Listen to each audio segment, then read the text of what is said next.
À présent, le silence. J'étais sur la place Malostranské. La nuit profonde serrait Prague dans ses bras et moi, cherchant en vain une cigarette, je sanglotais devant le portail de l'église Svatý Mikuláš comme un faible grand-père impuissant. Puis, tout à coup, stupéfaction et choc.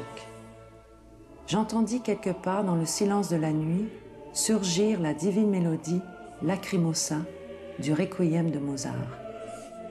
Je regardais autour de moi, fasciné par ce rêve fragile, lorsque je découvris soudainement que ces tristes notes royales venaient des profondeurs de l'église, dont les portes étaient entr'ouvertes, comme si les ténèbres de la nuit glissaient sans cesse dehors et de nouveau à l'intérieur. J'avais l'impression de commencer à flotter.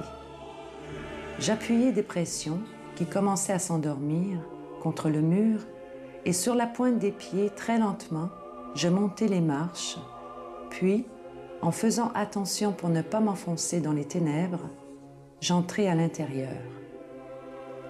Cette prodigieuse mélodie m'inonda, m'enlaça, tendrement me caressa, me prit par la main et me conduisit au milieu de l'église. Je me sentais détaché du monde entier.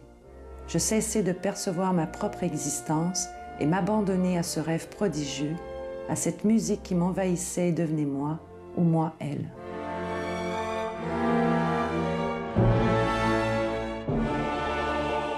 En regardant vers le haut, j'aperçus tout à coup dans le cœur une silhouette surgissant de l'obscurité et m'observait fixement. Il n'y avait aucun mouvement. Je le reconnus, mais pourtant je ne ressentais rien de plus que cette béatitude incommensurable. C'était Mozart. Nous nous tenions là comme des statues immobiles et Lacrimosa tournait autour de nous et flottait dans l'espace.